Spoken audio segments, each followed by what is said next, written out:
Good morning to all of you at the IEEE International Symposium on Circuits and System. This is the tutorial 7 titled Artificial Intelligence and Deep Learning Hardware Accelerator for Smart Technology and Intelligent Society. The speakers are Professor Siho Kim and Dr. Ashutosh Mishra from Seamless Transportation Lab, Yonsei University, and Dr. Hyubin Park from Samsung Electronics.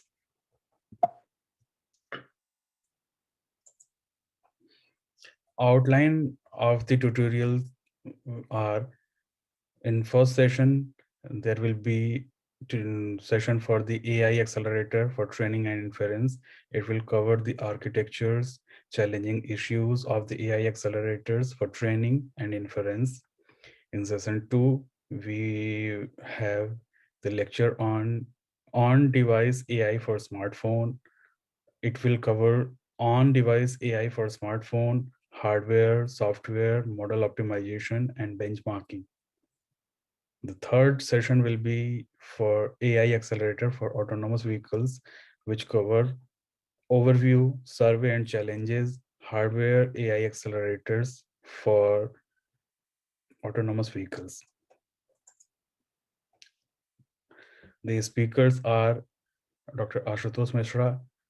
He has received his PhD degree in 2018 from Department of Electronics Engineering, Indian Institute of Technology, BHU, Varanasi, India. He has worked as assistant professor in electronics and communication engineering at National Institute of Technology, Raipur, India. He is the recipient of the Korean Research Fellowship 2019, provided by National Research Foundation of Korea through the Ministry of Science and ICT, South Korea. He is currently working as a research faculty in Seamless Transportation Lab, Yonsei University, South Korea. His research interests include smart sensors, intelligent systems, autonomous vehicle, and artificial intelligence, etc. The second speaker is Dr. Hyubin Park. He has received his PhD from School of Integrated Technology, Yonsei University, South Korea in 2019. Currently, he is working as a staff engineer in Samsung Electronics, South Korea. His expertise in design of inference accelerator of deep neural networks, deep learning processors inside camera, etc. His research interests are in neural processing unit designs for smartphones, autonomous vehicle processors, artificial intelligence and deep learning based hardware accelerator, etc. The third speaker is Professor Siho Kim. Dr. Siho Kim is a professor in the School of Integrated Technology, Yonsei University, South Korea. He has been directing Seamless Transportation Lab since 2011. His main research interests include the development of software and hardware technologies for intelligent vehicles and reinforcement learning for autonomous vehicles. He is a member of the editorial board and reviewer of various journals and international conferences. So far, he has organized 2 international conferences as technical chair and general chair. The outline, this is the first session of the tutorial 7. It will cover the AI accelerator for training and inference. I will deliver the lecture on this in this session. My name is Ashutosh Mishra. I am from Yonsei University. In this session, I will talk about the artificial intelligence. What are the AI algorithms? What are their hardware requirements? Then I will go towards the AI hardware accelerators and provide the overview and opportunities in the AI hardware accelerators. Then I would like to cover the state of the art AI accelerators with their architectures. Then I will summarize my session. So the artificial intelligence is a big canopy under which the machine learning is covered, and all the deep neural networks and spiking brain-inspired technologies are covered.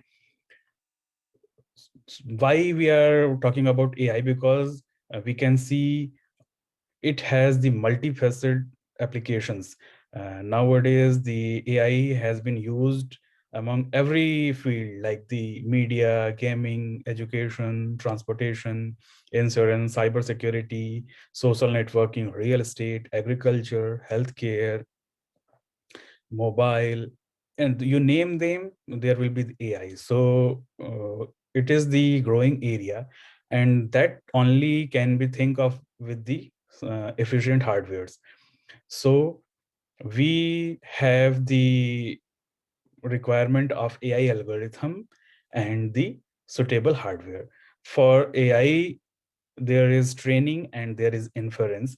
So eventually we should have the efficient algorithm for training. On the same time, compatible hardware should be there for efficient training.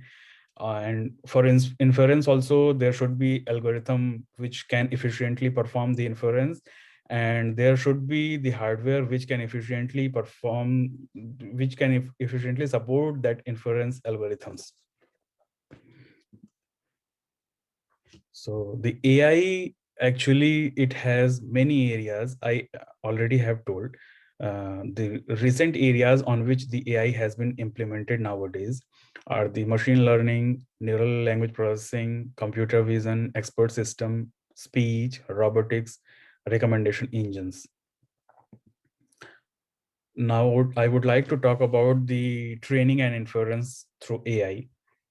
So as we know that the sensors are responsible for providing the data set. So from the sensor, we are able to achieve the raw data set. Then we require to train a model, suitable model for our AI algorithm. And then we can utilize that trained model for inference. So the training can be done on premises, or it can be hosted on cloud. In the training, we have a training data set. What is training data set? Is basically the data set which has been labeled. Labeled means it has already been categorized for any particular class. And we should require the deep learning framework under which we can train our model. So with the training data set and with the deep learning framework, we can have the model. That model can be trained in the fashion of back propagation. So in forward path, we actually see the example for training data set and try to match with the labels. And if it is true, the model predict that the corresponding label has been classified, then it is okay. Otherwise, it should backtrace the error to fine tune or to optimize the model. That is the training part. And after getting the optimized model, the trained model, the best trained model, we can use it for inference. So inference can also be done on the cloud, or it can be done on premises or on any edge devices. In inference, we will again have the new data, but now this data is not labeled. We do not know in which category this data is belonging to. So we will feed this data to our trained model, and the model will predict whether the image is belonging to cat or not. So at the inference side, we have the new data set with the trained model, and we can get the results. If you're talking about the hardware, so we can say that after collecting the data set, we should sanitize it for removing the noise or any kind of unwanted signals containing into the raw image or raw input. So for this, CPU is doing good. But for training, we have tremendous, we require the tremendous capability of the design. That is why we have the CPUs, GPUs, TPUs. So because of the complexity of the AI algorithms and because of the huge size of the data set, we require efficient hardware in terms of the graphical processing unit or in terms of tensor processing unit. After getting the trained model for inference, there might be, we are using for CPU, GPU, or TPU, or there may be the DSPs, accelerators, or FPGA hardware accelerators, or ASIC devices, which are the application specific, so that finally we can predict our result. For a typical example, we can look for this image. It is showing that if we are talking about inference processor, which is nothing but a traffic camera, so it has to detect the vehicle which are entering at the intersection, and then it has to identify the license plate as well. So the task is only to detect the vehicle and the license plate. That is why we have requirement of only 5 watt of AI for inference processor. But if we are looking for somewhat heavier inference processor at the gateway server, which can locate the license plate on the vehicle, and it can read the license plate characters as well, then the requirement of wattage of inference processor will be around 50 watt. But here both are only for inference, not for training. If you're talking about the training, so at the training we have to train the AI model used in traffic camera or gateway server to predict the violation of traffic or so. So it would require around 300 of watt power for the training processor at the data center. So we can see, depending upon the training or inference, the consumption of power is changing. And that is why the requirement of hardware will be changed. Now, if we are talking about the latency, so if we are using the CPU or GPU, although they are providing the high throughput, because of that, they require to wait for multiple input being processed so that they can provide the higher throughput. But what is about the latency? We can see it require around 50 millisecond to response. On the other hand, if you're talking about the FPGAs or ACAP is the Xilinx Adaptive Compute Acceleration Platform. So they can respond within 3 milliseconds because they will immediately process the current input only. So here we can see that the response is also depending upon the hardware which we are looking for. So the key requirement of any AI acceleration is to achieve the lowest latency, and it should accelerate the whole application. And a part of this, it should match with the speed of AI innovation. AI innovation is the term for the newer AI algorithm. So we can do the inference at the cloud for the data center, or we can do the inference at the on the edge as well. This is showing the software and hardware option of ML inference system. So we can have different hardware platform like the CPU, GPU, TPU, NPUs, etc. And they might work on the different operating system like the Linux, Windows, Mac OS, Android, etc. And for that, they require different kind of optimized libraries to perform well, like the CUDA, MKLDNN, QBLAC, etc. And the graph compilers are also required, like the XLA, NGraph, Glow, etc.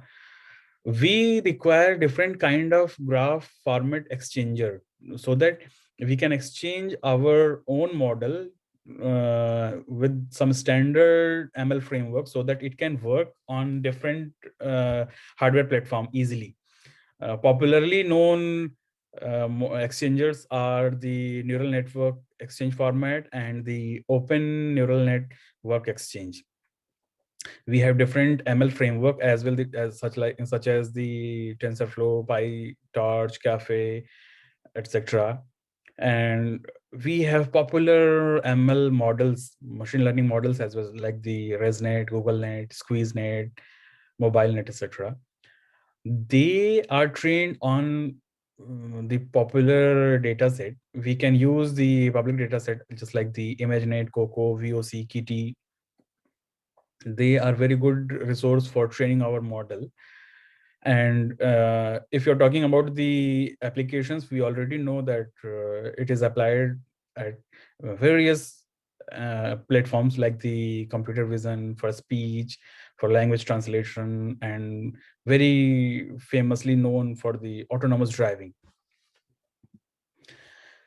These are the deep learning algorithms popularly known, the simple perceptron to the feed forward to the radial basis neural network to the recurrent neural network, LSTM, gains, SVM, etc., encoder decoder, like that. And the color circle color are showing different circles, like the different layers, like the input cell, hidden cell, output cell, etc.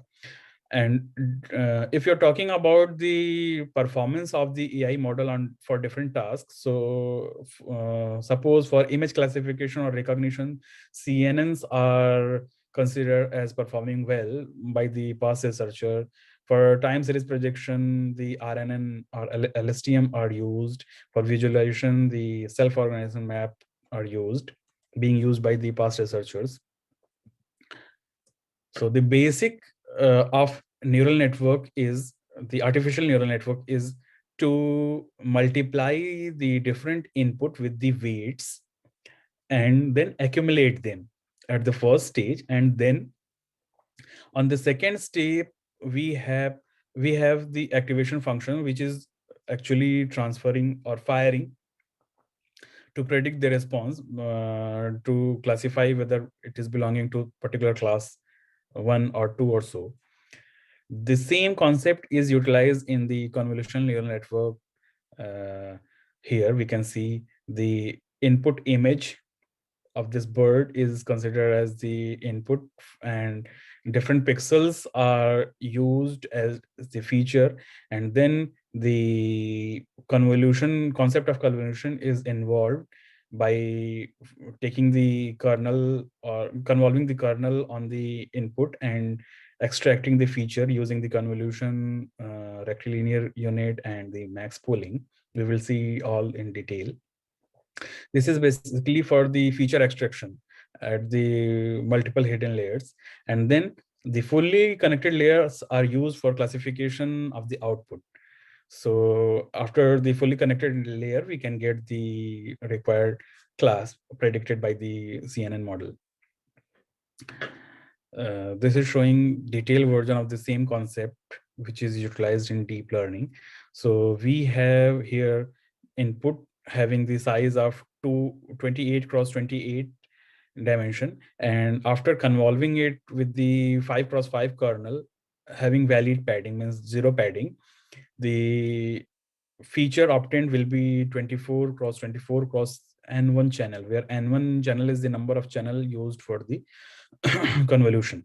Then there will be max pooling, and then different sorry, different convolutions. And after that, there will be the fully connected layer for the prediction of output.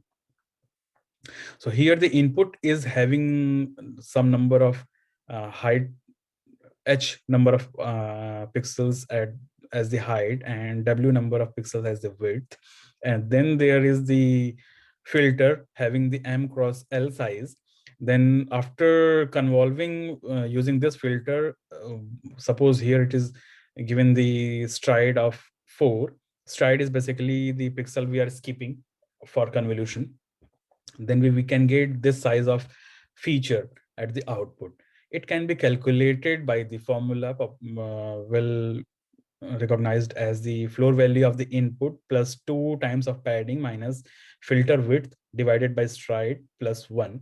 So in the same manner, we can calculate the output width or output height of the feature vector.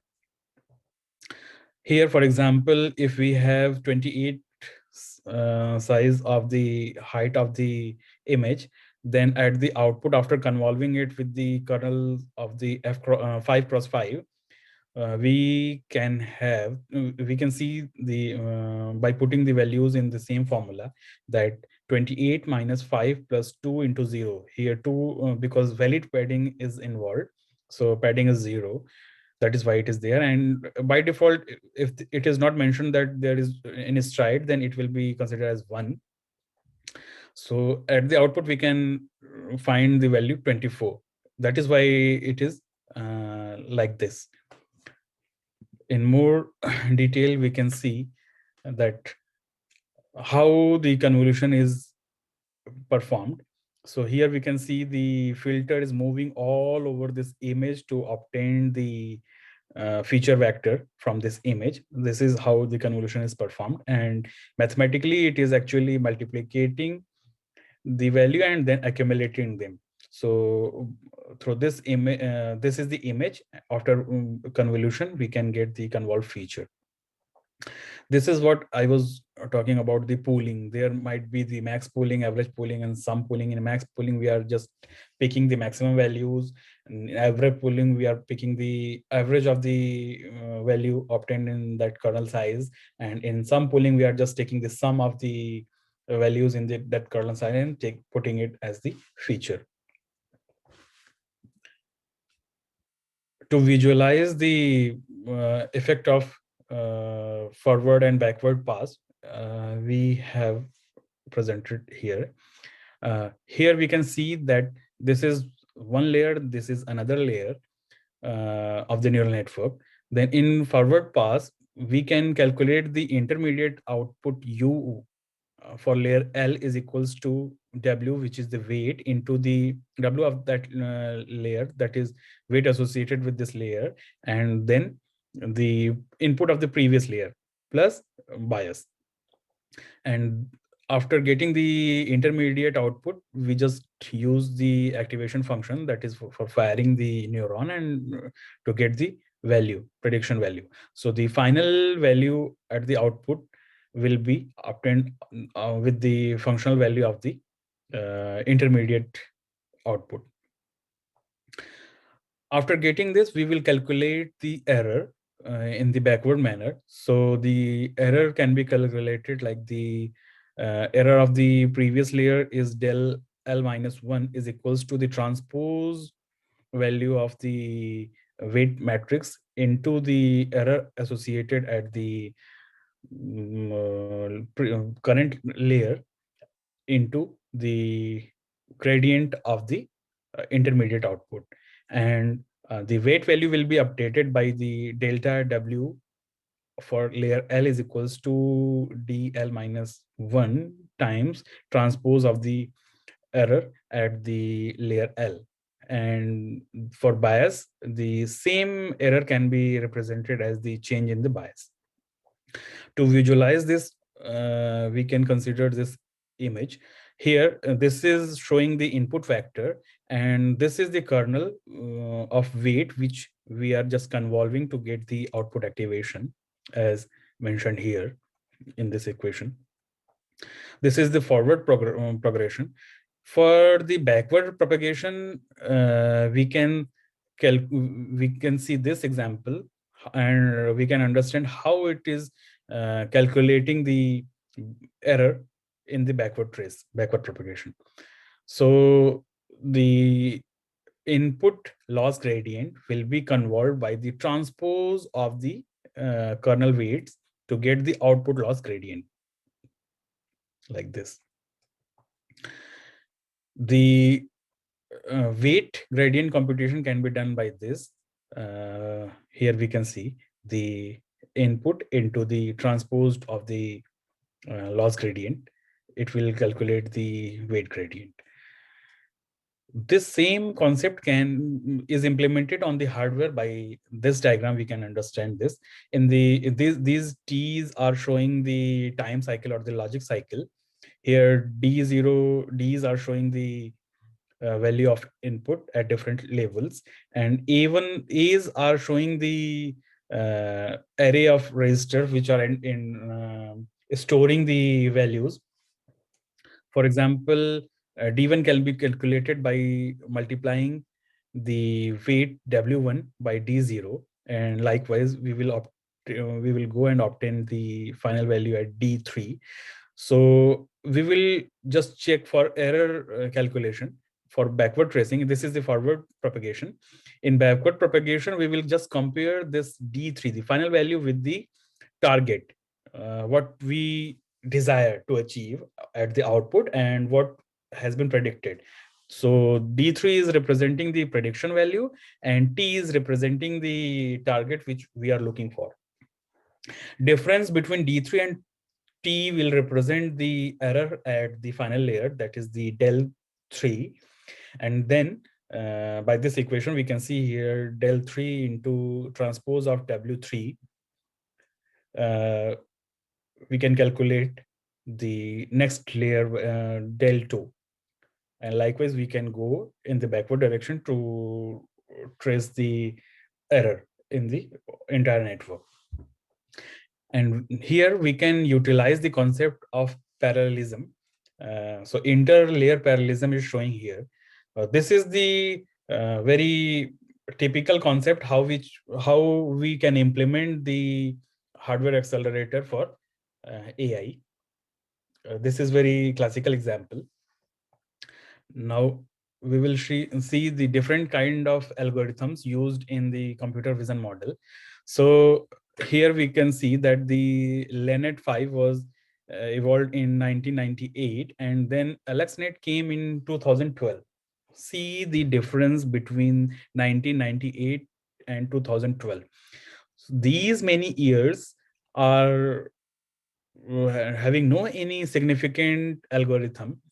This is just because we were not having any efficient hardware to perform the computation.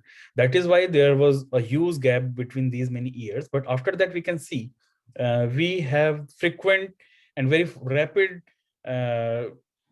increment in terms of AI algorithm. So in 2014, we have VGG16 and Inception version 1, and then on the next year we have Inception version 3.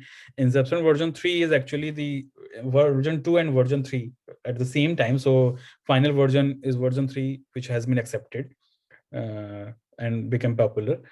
ResNet 50 came in the same year. Then in 2016 we have the Inception version 4, and then Inception resonates. And then in 2070, we have the ResNet 50. So this is just because we have enough computing power in terms of GPU, in terms of the efficient hardware, which can accelerate the performance for any complex AI algorithms. These are again showing the popular examples of the deep learning models, like the faster RCNN, YOLO version 3, and etc. From the beginning with the MLP to the LSTM, etc. If you're talking about the accuracy, size, and number of parameters for the AI algorithm, then this table is showing the comparison between different models we have talked. So we can see here the size of VGG16 was around 528 MB. And it was having these number of parameters, tunable parameters, with the depth of 23. It has 23 layers. And if we are talking about the depth, the highest depth, then Inception ResNet V2, version 2 was having around 572 layers. So here we can see the number of parameters and size which are required to compute on the hardware. So we should have very efficient hardware which can compute these kind of heavy computing demanding algorithms. The top 1 and top 5 accuracies are the popular way to measure the accuracies. Top 1 accuracy is actually the conventional way to measure the accuracy, that is representing the highest probability of the class, and top 5 is actually the measure of accuracies in top of the 5 classes instead of only 1 class. For example, if you're talking about the actual input image as the blueberry, which has been predicted like this: the cherry with 35%, raspberry with 25%, blueberry with 20%, strawberry with 10%, apple with 6%, orange with 4%. By top 1 accuracy, we can say that the prediction was wrong, because in top one accuracy, cherry is having 35%, which is not the blueberry. But if you're talking about the top 5 accuracy, then we can say that the model predicted correctly, because in top 5 list, there is blueberry with 20%. So now we have understood basics of the AI algorithm. Now we are talking about the AI accelerator. First, we should know what is the hardware acceleration. So it is the use of computer hardware especially made to perform some function more efficiently than is possible in software running on a general purpose processing unit alone. It combines the flexibility of general purpose processors such as CPUs with the fully customized hardware such as GPUs and ASICs to increase the efficiency by order of magnitude. For example, visualization process may be offloaded onto a graphic card in order to enable the faster, high quality playback of video or games. And this is all about the hardware acceleration. But what actually the AI accelerator is a class of a specialized computer system designed to accelerate the artificial intelligence applications, especially the artificial neural network, machine vision, and machine learning. We know there are so many gadgets we are nowadays using which are incorporating the intelligent artificial intelligence, like the wearable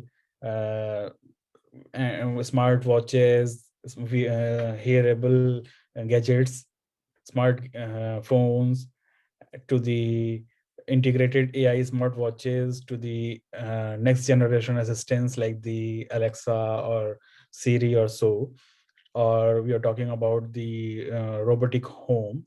And in near future, we are looking for the human augmentation as well. Recently, we have Sophia as the humanoid. So these are all the AI assisted systems, which are only we can see them just because of the deep neural network algorithms. So the emerging deep neural network algorithms have made AI-assisted system to witness the tremendous growth in recent years in accomplishing a variety of cognitive tasks. However, the algorithmic superiority of DNN require extremely high computation and memory cost that pose a significant challenge to the hardware platform executing them. Therefore, AI accelerators are gaining attention by the designers and academicians in circuits and systems. Recently, the approximate computing, in-memory computing, machine intelligence, quantum computing are among the state-of-the-art computing approaches being explored by the AI workloads. We can see the rapid increment in terms of the AI algorithm. And these algorithms, as we have already discussed, demands high computing power, high memory, and therefore the AI hardware accelerators or hardware accelerator designers are supposed to design an efficient platform for training and inference. If you're talking about the number of flops, which is the floating point operation per second, so roughly it is estimated that almost uh, after every 3.5 months, the required flop is just doubling. So it is actually creating an insatiable demand for ever more performance. Therefore, around hundreds of companies on the globe are now developing the new architectures to bring the performance up and to come down the cost of the production. The analysis shows that the twice advances in AI architectures, silicon or interconnects or software and packaging are required to match the flop requirement of around 10 times for a year. So this is huge requirement of the suitable AI accelerators. Actually, the general purpose hardwares are used only for the algorithmic blocks by the in-memory computation, but that is the serial processing, which is not suitable for the high performance deep learning techniques. And the neural network actually demands for the multiple parallel and simple architecture, simple arithmetic operations, like the multiplication and accumulation. So even the powerful general purpose chip cannot support a high number of simultaneous operations. So the AI optimized hardware include numerous less powered chip which enable parallel processing.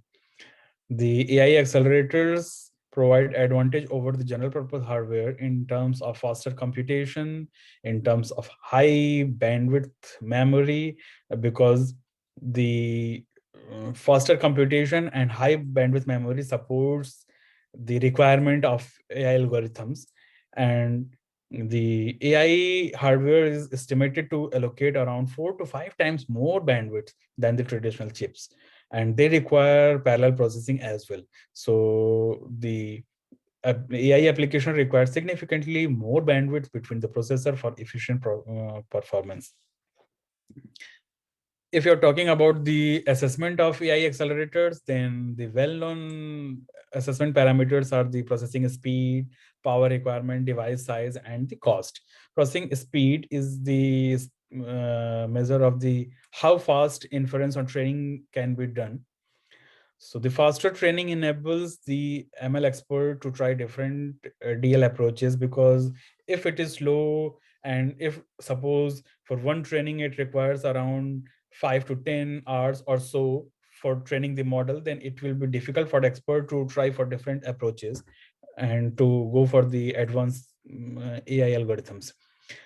Then optimize the structure of the neural network for the hyperparameter. It is done just because of the faster processing, and faster inference are required in critical application like the autonomous driving. They are very crucial parameters for autonomous driving, because if we miss the uh, if prediction at the right time, then it can cause the calamity.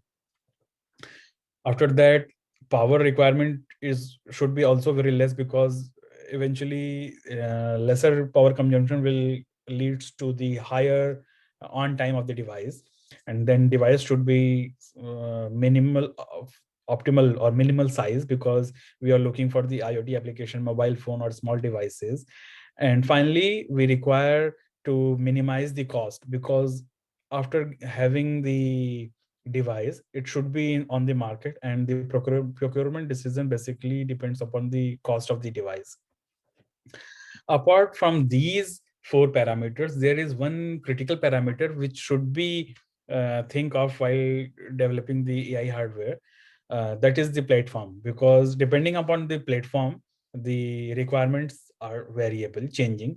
And basically, we have this standalone platform for the personal computer, onboard devices, mobile devices, or we can talk about the server-based platform or cloud-based platform for the AI applications. So depending upon the platform as well, the assessment is different, varying. The performance metrics for AI accelerators are instruction per second, IPS. It is actually measuring the processor speed in terms of instruction cycles, instruction per cycle, or instruction per second. But the problem is it actually measure the instruction per cycle, and that is why it depends upon the instruction sequence, data, and external factors. So we cannot say that it is the appropriate measure for appropriate metric for AI accelerator. Then the another metric is floating point operation per second. It actually measured the computer performance in floating point calculations. Therefore, it renders the more accurate results than the IPS.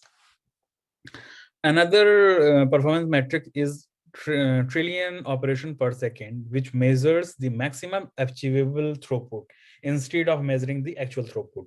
And the required operation for any AI hardware is multiply and accumulate. So the TOPS is measured in terms of number of Mac units into twice of the frequency of Mac operations. But even the top is not so efficient to measure the performance of AI accelerator.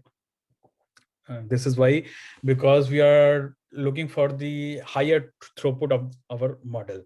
So the the actual efficient performance metric can be the throughput per dollar. The uh, at the same time, efficiency of the hardware with the cost of the hardware. So efficiency that can provide the true measure in the sense of the hardware designer. And the inference accelerator has four key components: the max, SRAM, DRAM, interconnect. And interconnect is to connect the compute with the memory blocks and logic controls for the execution of neural network model. But the number of MAC or SRAM or DRAM or interconnect, they can improve the throughput. At the same time, they are increasing the cost of the device. That is why we should think of designing the higher throughput at the lower cost. So the maximum inference efficiency should be maximum throughput with the least MAC SRAM interconnects, which will eventually maximize the throughput per dollar. And one thing to note here is that roughly the cost of the device and the power are correlated, because if we are talking about the higher number of MACs, SRAM, DRAM, or interconnects, then it actually translates in terms of more power consumption as well. This is the classification of AI accelerator architectures by me. So I have classified the accelerator architecture in three components, like the general purpose processor, special purpose processor, or emerging technologies. In general purpose processor, there might be the scalar processing element like the central processing unit, and then it has the vector processing element like the graphical processing unit. In application special purpose processor, there are programmable logic like the FPGA, then the ASICs or the NPUs. In emerging technology, we have processing in memory, neural computing, neuromorphic computing, quantum computing, AI wafer chip, and the analog memory based technologies, etc.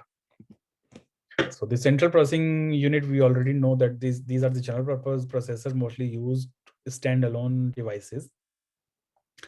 And the graphical processing units are originally designed to accelerate the graphical rendering by utilizing the concept of the parallel computing. But the same concept can be utilized in training the complex TI deep learning models as well. Wafer chips are the highly dense packages of silicon, a silicon wafer controlling trillion of transistors on a single chip. And neural processing unit is the architecture provide parallel computing and pooling to increase overall performance. It is specialized in convolution neural network applications. The architecture can be reconfigured to switch between the model in real time. It allows creating an optimized hardware depending on the need of the application.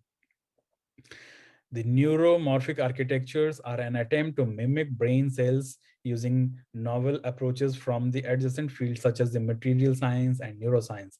These chips can have advantage in terms of speed and efficiency on training neural network.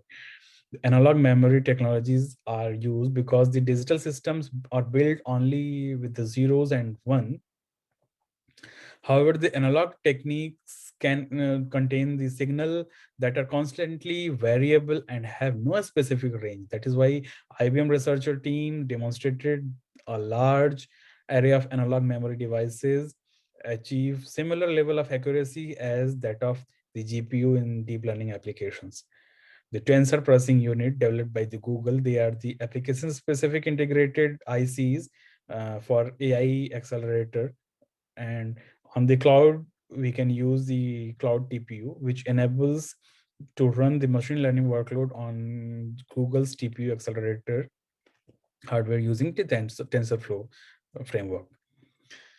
This is how we can classify different processor designs. So the basic processor design was having a RAM with the instruction, with the single instruction read stream, and a set of register and a processor. So single instruction was read by the processor, and a processor fetch the data from registers, sorry, to process accordingly. it was having the limitation of only one integer operation in one clock cycle.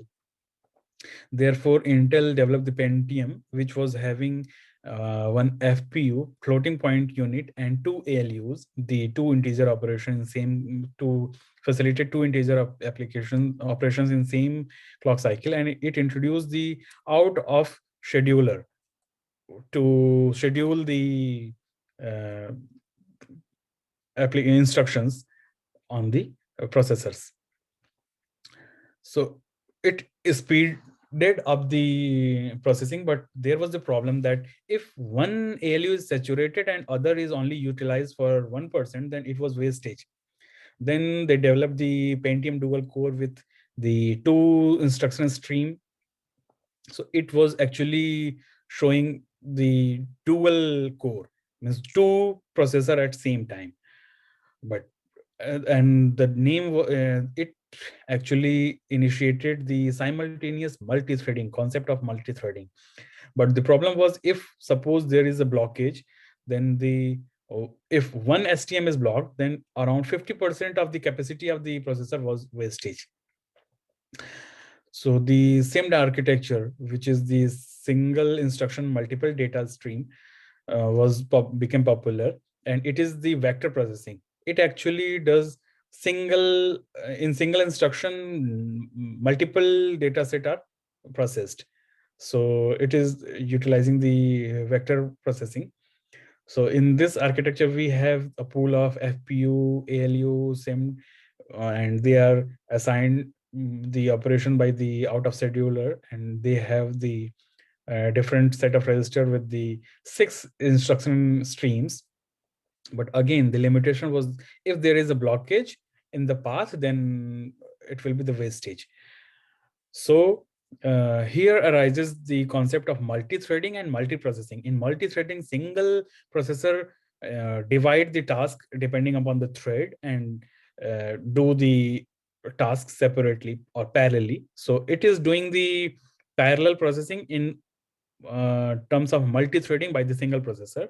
And similarly, there is single parallel processors which are separately performing the task parallelly. So the SIMT, the multi-threading, single instruction, multiple thread concept was developed. But again, the idea was bad, because if suppose there is a blockage in one of the path, then the SMT scheduler just block the execution, and then again it is the wastage. So by combining the concept of multi-threading and multi-processing, AMD developed the AMD GCN. It is actually how the recent GPUs are working. So they are just combining the concept of multi-threading and multi-processing, SIMT and SIMD, and they have one extra thing as the work scheduler. That work scheduler is the name given by the NVIDIA. So we have actually two classification of the accelerators, like the temporal architecture and spatial architecture. In temporal architecture, which is actually appears mostly in CPU or GPU, it employs a variety of technique to improve parallelism, such as the vector, that is SIMT, or the SIMT, the parallel threads. Such temporal architectures are used as the centralized control for large number of arithmetic logic units. These ALUs can only fetch data from memory hierarchy and cannot communicate directly among themselves. So the another architecture came into the picture, which is the spatial architecture. The spatial architecture used data flow processing. So the ALU form a processing chain so that they can process data from one another directly. As we can see here, ALU have their own control logic, local memory called the scratch pad or register. That is why these devices are called as the processing engine. Instead of ALU, we call it processing engine, because they have the control as well as the local memory on themselves, and they can communicate among the others. The ASICs or FPGA belongs to the spatial architecture. The generic DNN accelerator architecture is like this, having the DRAM, a global buffer, and the spatial architecture as discussed. And this is what we are talking about, the processing element. It has the register, controller, and the ALU that can perform the multiplication and addition operation, the MAC operation. So this is how the generic dual core processor look like, and it is the Intel dual core processor system. And this is the multiple core processor. A multiple core processor is a single integrated circuit with two or more separate processing unit called cores, each of which read and execute the program instruction. The instructions are ordinary CPU instructions such as the add, move, or branch, but the single processor can run instruction on separate core at the same time, increasing overall speed for programs that support multi-threading or parallel computing techniques. This is how we can compare the CPU and GPU. CPU is having multiple core, while the GPU is having multiple processor, and that multiple processors have different multiple cores. This is the generic model of GPU architecture, which has the SIMT cores, cluster of SIMT core, and interconnect network, memory partitions, and the DRAM. So we can see the by the time the capability of GPU is increasing over CPU in terms of peak memory bandwidth or in terms of peak double precision. In comparison with the cores or CUDA cores, this is showing for different architecture, right from the popular architecture from 2019 and 20 by NVIDIA or Intel or AMD. So a thread is utilized to perform the micro operations in the general graphical processing units. It has a local memory block of the thread, bunch of the thread comprised of the thread block, and block of thread actually made a grid with number of grid and global memory the GPU architecture is made of. So it has number of grids, it has the thread distribution, GPUs. This is the multiprocessor unit, which has the shared memory, spatial function unit, the streamed processor or the core or CUDA core, and instruction unit, and similar multiple processor are performing the graphical processing task. So this is the NVIDIA GPU architecture having the multiple processors. They are called as the streaming multiprocessors, and each processor has different stream processors that are called as core. This is the comparison of GPU performance for 32-bit floating point for single processing floating point, and the color is showing the power consumption in watts. So we can see here from 2016 to 2020, the various architectures are having their different capabilities in terms of G-flops, and they consume lots of power. Here we can see the RTX, Ampere, Tesla, etc. So the GPU are the current workhorse for the DNN inference and especially for training, but there are limitations associated with GPUs that has the memory bandwidth limitation, the latency, and the branch prediction, because for any chaotic code flow, GPU become even slower than the CPU. And it needs a CPU to be controlled. However, the latest GPU are more independent and they can give themselves a new task after initialized by the first task initialized by the CPU. So to avoid these limitations, we have the field programmable gate array FPGA and application specific integrated circuit, the ASICs, which are belonging to the category of spatial architectures. So the primary purpose of GPU is programmability to implement any possible design.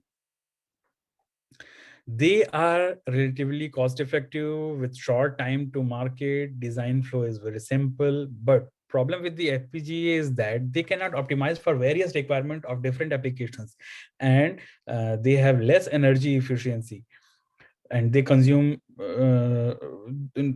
they consume more power in, if we are comparing with the ASICs. On contrary, the ASICs need to be designed on and produced for a specific application that cannot be changed over time. So FPGAs have the advantage of programmability. They can reprogram, but the ASICs cannot. At the same time, FPGA cannot be optimized for every task, but the ASICs are the optimized design. For the particular application, they are very optimized and rendering better performances. And design flow is consequently more complex of ASIC in comparison to the FPGA, and the production cost is higher, but they are resulting very high optimized chip for very efficient energy consumption. This is the model for AI accelerator for deep neural network implemented for ASIC and FPGA. It has the array of processing elements, network on chip, global buffer, and off chip memory. And this is how the general FPGA architecture is looking. Challenges with ASIC and FPGA accelerators are significant amount of storage, external memory bandwidth, computational resources on the order of billions of operations per second. And this is the general strategy for a design, implementation, and test of FPGA hardware accelerators. Here, any architecture of hardware accelerator can be given a new block depending upon the user-defined repository and reuse of previous block from in the repository, having the capability of hardware descriptive language and IP codes. Then after system IP or VHDL integration, the final block-based design can be fed to the synthesis and implementation, and verification can be performed for the experimentation of the newer designs. This is the architecture of FPGA-based hardware accelerators. It has the DRAM with the controllers, FSM controllers, data buffer, RAM, and the adapters. These are actually the on-chip, which is which was shown in previous slide, here. This decoder is actually the lookup table ROM block with the processing element, etc. This is the architecture for AI-based accelerator. It also has the controller, on-chip DRAM, buffers for output and input for intermediate, and there are RAM and blocks. The blocks are containing memory and processing elements. This is the architecture of Google Tensor Processing Unit. So, and this is the comparison of version 2 and version 3. In version 2, we have 8 GB of the high bandwidth memory, while in version 3, we have 16 GB. And in version 2, we have one matrix unit. In version 3, we have 2 of that. In version 2, we have total number of 512 TPU cores with the 4 TB of memory in a TPU pod. TPU pod is the cluster of TPU. While in version 3, we have 2048 total TPU cores with 32 TB of total memory in TPU pod. So the TPU, cloud-based TPU provide the services in terms of efficient training and inference on the cloud, and it has cluster of TPU. This is the architecture for edge acceleration.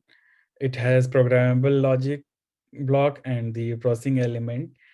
with the advanced extensible interconnects and the monitors. This is the comparison between cloud, edge, and mobile-based hardware accelerator. The cloud-based accelerator required for general AI. It should have the high computing capability with the huge memory, and it should have the faster and accurate learning.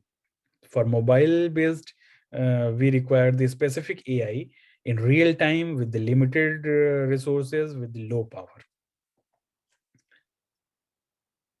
As we can see in the picture as well.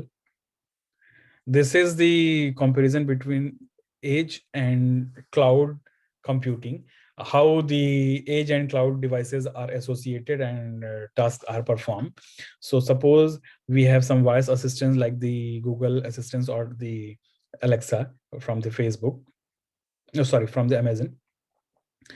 Then the user asks some question which can be inferred by using the cloud server. So the same question is used for training the model as well, and the pre-trained model is used to infer the to provide the answer. So on the edge, we are getting the answer of our question, but on the backside, the cloud servers are utilized for inference.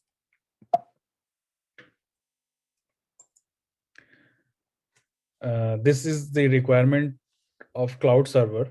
So for standalone AI, we have, for example, NVIDIA Volta or GPU Cloud TPU. So we can see here it requires high global data sharing, and it should operate in real time. The cloud server control based on overall condition, learning with data collected from edge devices. And there are a number of very renowned companies like the NVIDIA, Google, Microsoft, Amazon, Facebook, Alibaba, Baidu, etc. They are working on the cloud and edge-based computing. The mobile and edge-based AI inference we can see here for recognition and tracking system like the face recognition or tracking for onboard devices or drone, etc. Localization for smart lenses. It has all these devices, the edge devices have different sensors, set of sensors like the camera, mic, GPS, gyro, touch, etc. And the inference model are used, which are the pre-trained model to predict the responses. So these inference model actually provide the data to the cloud center for future further learning, and they load the pre-trained model from the cloud to provide inference on the edge. The requirements for different kind of mobile and edge DNN applications are like for IoT application in our smart TV or refrigeration or etc. We do not require very faster response time, but at the same time the power consumption is also very less. But if you're moving for the wearables, inference speed should be moderate with the moderate power consumption. If you're talking about the smartphone, again, for mobile robotics, the inference speed requirement and power consumption is moderate. But for drone and automotive applications, we require faster inference speed with higher power consumption, and that demands the higher power consumption. So we have to match to minimize the power consumption, and at the same time we have to maximize the inference speed. These are the requirement of AI accelerator for different applications, and various companies are already working on that, like the Apple, Huawei, Qualcomm, ARM, Tesla, etc. So in the summary, we can say that the cloud versus is for cloud or data center, for training, we require high performance for with the high precision, and it should be very highly flexible. It should be distributed and scalable. For inference, the high throughput is required with the low latency, and power efficiency should be high because the device we require efficient power consumption. It should also be distributed and scalable. But for if you're talking about the edge devices or mobile devices, then we do not require any training there because they are made for inference only.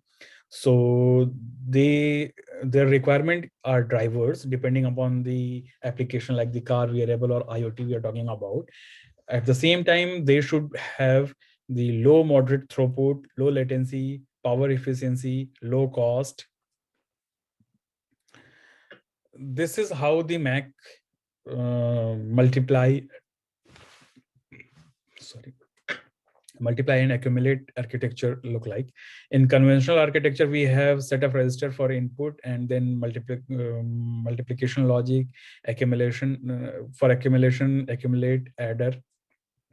The final output is stored in some register. But in the neural computing unit, we utilize the systolic array neural computing unit, which can perform the MAC operation. This is the MAC multiply and accumulate architecture. So it look like this for any DNN architecture.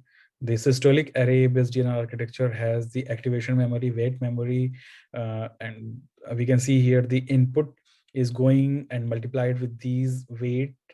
After activation and partial sum, we can get the output. So the MAC unit is looking like this. This is the MAC unit which has capability of multiplication and accumulation, and then final output is utilized. This is how the TPU look like, the block diagram of tensor processing unit. It has basically following computational resources: the matrix multiplier unit, unified buffer, and activation unit. And it has the off-chip IO data buffers, computation unit, and several controls. Von Neumann architectures are actually the bottleneck for AI, because in von Neumann architecture, there is a processor and memory, and single bus is utilized to fetch and decode. So this is the bottleneck. It consumes lots of power to fetch every time because of the data movement, as well as it is responsible for the slower speed. So it increases the latency and it increases the power consumption, because the von Neumann architecture serially fetch data from the storage, and the AI application need to access tremendous amount of data. So the question is, this is the von Neumann architecture. There is processor, cache, DRAM, and the non-volatile memory. Problem is that there is the limitation with this bus, as we are talking about. So how can we increase the bandwidth between processor and memory so that speed can be increased and power consumption can be reduced? So the solution is with the near processing memory, with the high bandwidth memory. So the high bandwidth memory devices are these looking like this, which has the 3D stacked memory with the DRAM and processor on the PCB. So the advantage of high bandwidth memory is described here. This is the general DDR5, and this is the high bandwidth memory. We can see here it require around 12 DDR with the 8 GB size.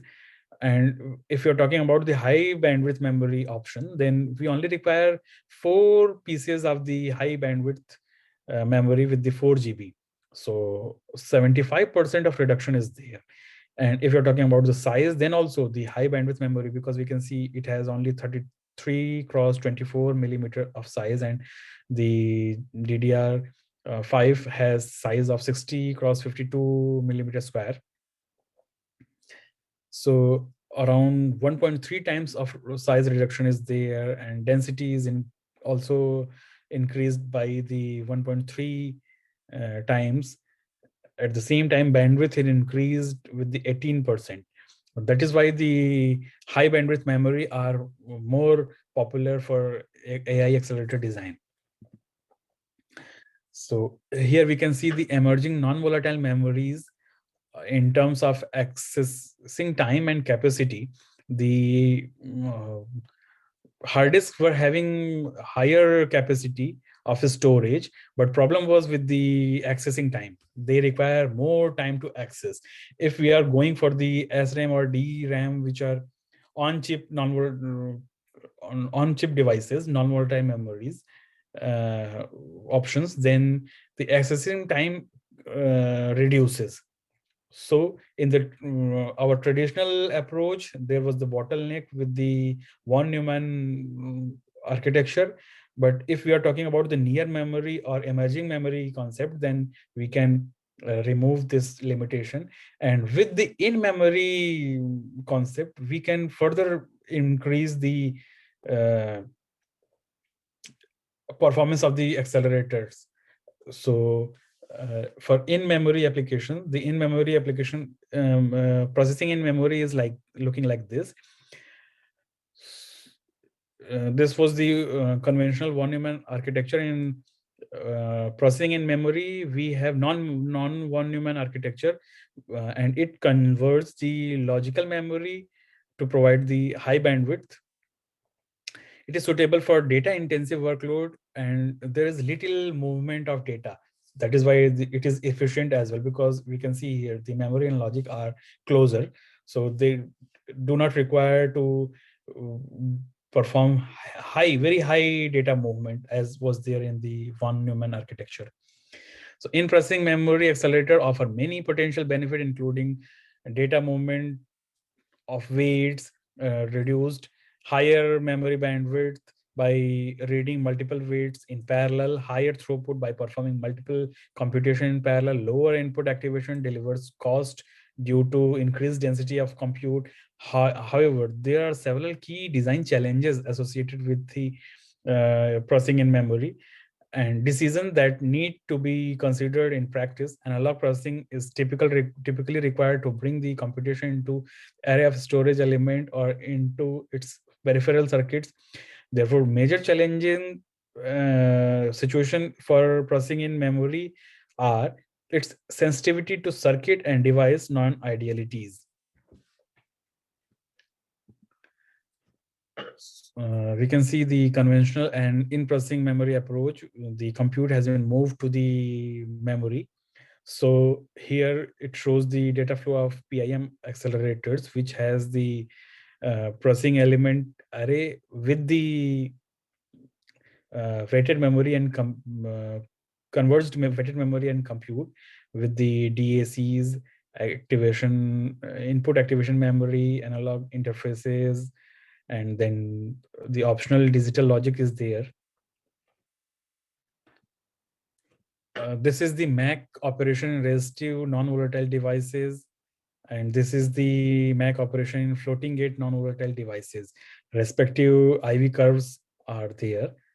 They are showing the capabilities with the emerging non-volatile devices for in-memory processing.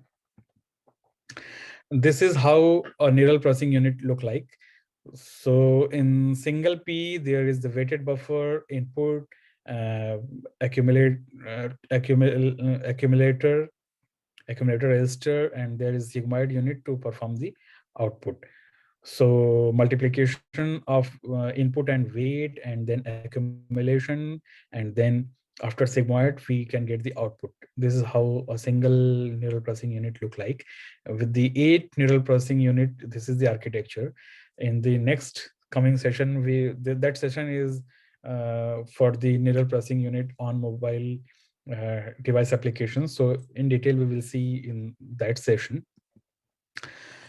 This is how the neuromorphic chips have been developed. For first generation, there was perceptron, and there was no nonlinear function. Output was only binary. In second generation, we have the nonlinear activation functions as well, like the sigmoid and others. Then the continuous output, functional mobility of our brain working in real-time applications. We have nowadays the feed-forward networks, the CNN, RNN, etc. In third generation of neuromorphic chip, we are looking for the spiking neuron, as we are talking about the biological neuron in human brain. So we are closely modeling the biological neuron activities, which incorporates the concept of time with the integrate and fire. It is very computationally expensive, and problem is with the training of such kind of neuron. This was the von Neumann architecture, and this is the neuromorphic architecture, which has the AER dendrites, the address event register, the short-term plastic synapse array with their control, long-term plastic synapse array with their control, the mux control for the synapse demultiplexer, soma array, and the axon. This is actually just replicating the biological neuron. This is how the neuromorphic chip architecture look like, which has the input spikes with they are decoded in axon, and through the cyber crossbar synapse, and they are multiplied and added to perform the neural operation. This is the example of neurochip with the emerging devices. Jerry et al. Proposed the FE-FET cell, which is the ferroelectric FET, to perform the neuromorphic chip-based acceleration in the AI applications. So here we can see the MAC operation is performed with the multiply and accumulate. This is another example by the Jerry et al. With the ReRAM memristor. So they have utilized the platinum gated diffuse memristor. We can see here. This is forming the soma of the artificial neural network, just like the biological neuron have. And this is the optical monograph for the memristor of the neuron they have proposed. This is the SEM TEM for the diffused drift memristor, and this is for the diffused junction memristor. There are other design approach like the domain specific hardware accelerator. The accelerator, because the accelerator have to be designed for various tasks such as graphic, deep learning, simulation, bioinformatics, image processing, etc. So the domain specific accelerator is specialized for particular domain of the application. Basically, the accelerator exploit 4 main techniques for performance and efficiency gain, like the data specialization, parallelism, local and optimized memory, reduced overhead. So the domain specific application-based architectures are getting advantage nowadays. We can see the comparison of different kind of architecture like the CPU, FPGA, GPU, ASICs for deep learning and for genomics. So depending upon the application, the same architecture, similar architecture can perform in variable, can deliver the variable performance. Then the AI emulators are also there. The AI companies are actually looking for developing their own silicon because they are facing increased demand for performance, the market fragmentation demand, application-specific algorithm to hardware solution. They have pressure to reduce the power consumption even with the increasing AI processing load. The AI emulation is actually playing an important role in enabling this shift into silicon. The AI-based emulator enable the enhanced simulation speed up and accuracy. There are various AI frameworks, the benchmarking platforms like the Murph, Dawn, and others. And there are many companies like the Synopsys, Cadence, Mentors, and Real Intent. They are looking for the emulators. This is the block diagram of a 4 CPU board wave computing. This is the data flow processor unit. The DPUs are interconnected directly with each other over a fabric used for signaling fire and done. Fire and done. And through the dual ported hybrid memory cubes like this. So the and this HMCs are act as faster memory and the shared data buffer between the DPUs. So this allows shared double buffering to improve scalability by keeping the critical data close to the processors. The bisection bandwidth of this approach is impressive, which supports scale up and scale out thesis and delivering up to 7.25 terabytes per second. The wave shift from an FPGA-based development strategy to the emulation because of the scalability required by the silicon size. This is the Intel OpenVINO. It is the toolkit which enables the CNN-based deep learning inference on edge. It supports heterogeneous execution for CPU, graphics, neural computing sticks, vision accelerators, the vision processing units. It speed up time to market and via ease to use libraries for computer vision application or pre-optimized kernels. It includes optimized call for computer vision standard, including the OpenCV or OpenCL. So there are tremendous pressure on dominating AI industries in producing an efficient hardware because of the technical complexity of AI algorithms.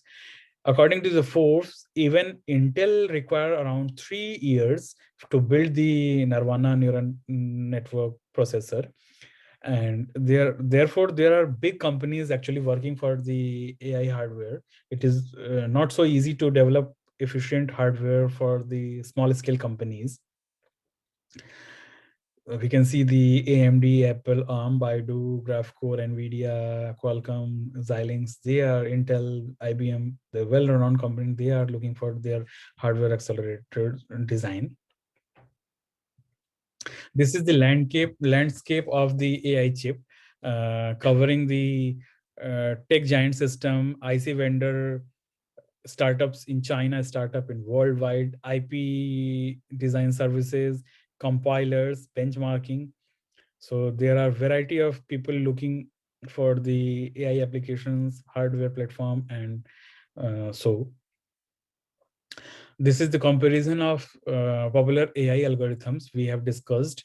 So we can see in this chart that it is showing the top one accuracy and operation of operations in terms of G flops, gigaflops, floating point operations per second. So in this list, NASNet is at the top, having highest accuracy, but at the same time, it requires very high computation. So uh, it is not so easy to get the accuracy high as well as the least computation, but still there are, if you're talking about the 5G or lesser than 5G flop, then the SE Resnex 50 is having the highest accuracy in this chart. We can see the SE net 154 requires around 3 times more operation that is needed by the SE ResNet 101. And these are actually the circle size is showing the complexity of the model. So we can see here it is around 3 times lesser than the this algorithm, and it provide the almost same accuracy. Similarly, for VGG 13 and ResNet X18, we can see they are providing almost same accuracy, but the computational complexities are drastically changed. So for AI stake, we have several devices, chips, algorithm, and applications like the emerging computing devices or the emerging memory devices. For chip, we have the neuromorphic chip, brain-inspired computing, FPGA, GPUs, system on chip. For algorithm, we have various variety of algorithms, and which are delivering the uh, tremendous applications like the video recognition, image recognition, sound and speech recognition, natural language processing, robotics, etc. These are the list of few state-of-the-art accelerators. So Amazon has its own solution for both training and inference. For training, they have AWS Trinium, which is very recent in 2021, and it was having already the inference accelerator in terms of AWS Inferencia. Each of the Inferencia chip contain 4 neuron cores, and each neuron core implement a high performance systolic array matrix multiply engine. The neuron cores are also equipped with the large on-chip cache. Tritanium is the second custom machine learning chip by the AWS, and they are targeted for training model on cloud.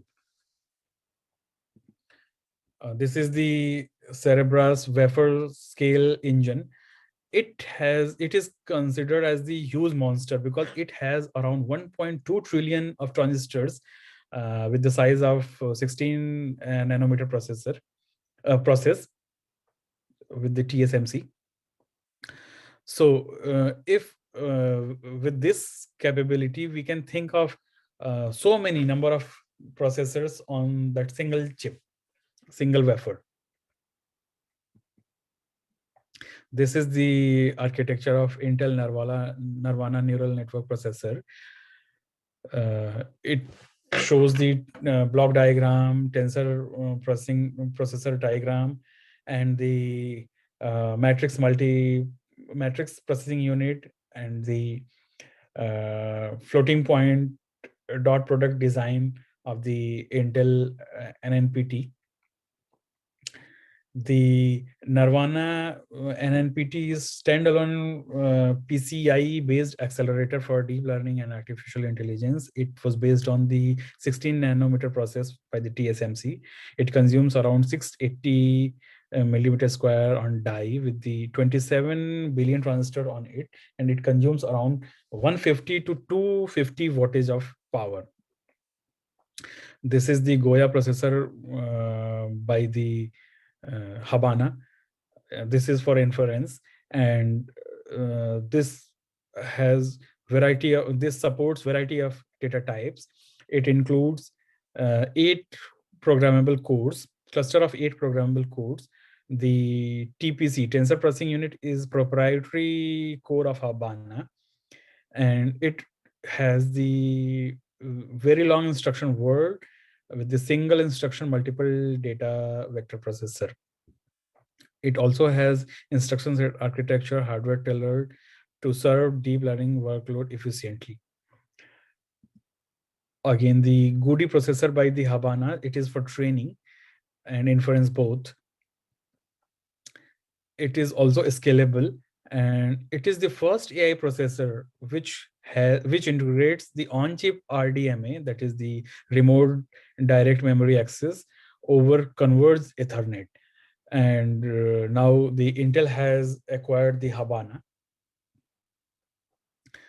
This is the graph core intelligent processing unit, the Colossus MK2 GC200 IPU. It has 59.4 billion transistors on it, which make it very latest for the 7 nanometer TSMC technology. And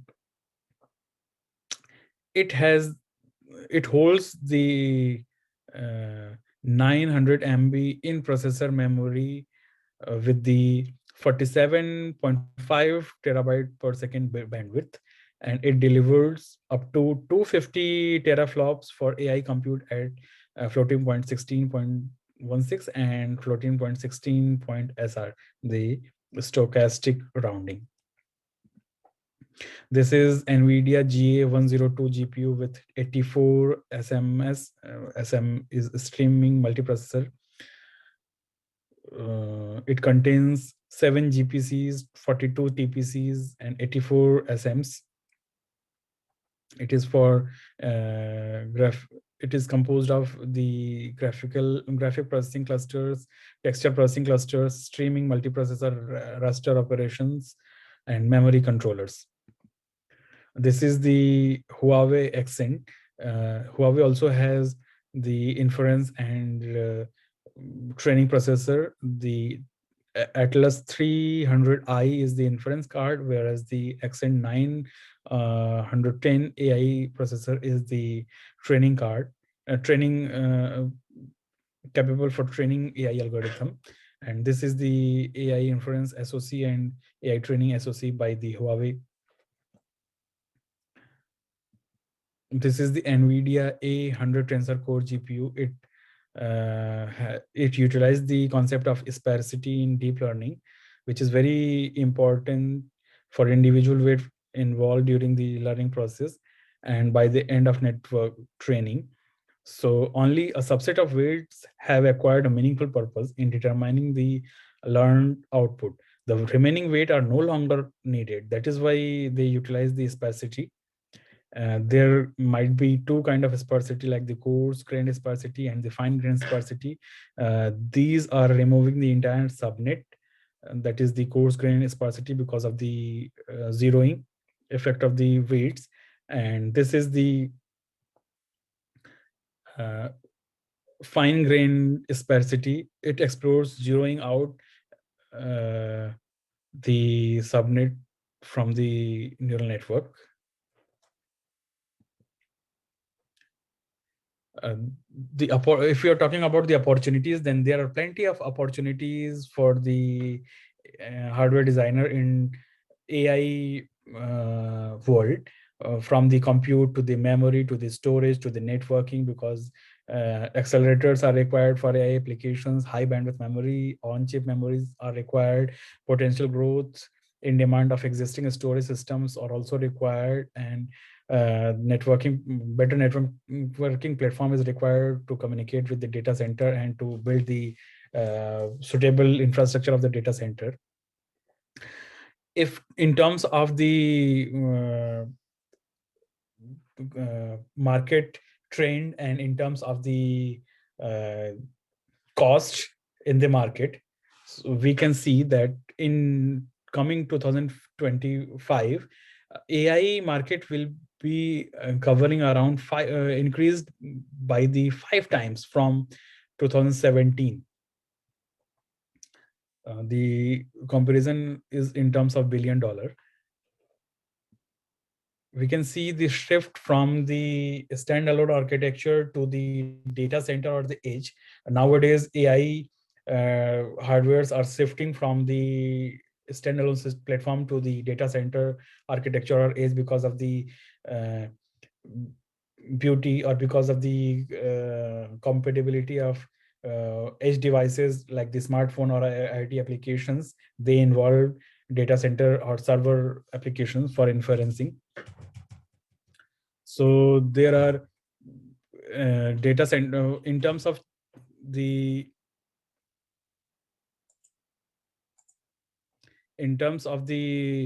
data center architecture, the comparison for ASIC, GPU, FPGA, CPU, etc. We can see here that the market from 2017 to 2025 for inference, around 40% growth for ASIC. Similarly, we can see the growth in training is around 50% at the data center.